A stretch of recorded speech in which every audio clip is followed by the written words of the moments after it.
اعوذ باللہ من الشیطان الرجیم بسم اللہ الرحمن الرحیم۔ محترم سامعین، عزیزان ملت، اس ویڈیو کو بنانے کا مقصد یہ ہے کہ مدرسہ سراج العلوم کے ایک استاد محترم مولانا عابد حسین صاحب، ان کے فرزند جو 12 سال کے ہیں، لیور ٹرانسپلانٹ کا مسئلہ ان کا ہے اور اس کی مالیت کل 60 لاکھ روپے لگنے والی ہے۔ اس وقت علیل بچہ ہے وہ اور زیر علاج چندی گڑھ میں ہے۔ آپ سبھی احباب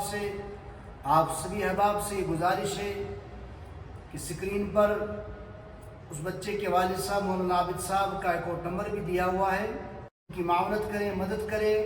ان کو اس وقت اشد ضرورت ہے تمام ملت اسلامیہ کی غمگساری کی اور درد بانٹنے کی کشمکش میں اس وقت وہ بچہ اور زیر علاج ہے۔ اس لیے آپ سبھی حضرات سے گزارش ہے جتنا ہو سکے مالی تعاون فرمائیں۔ شکریہ والسلام۔ اللہ تبارک و تعالیٰ آپ سب کا حامی و ناصر۔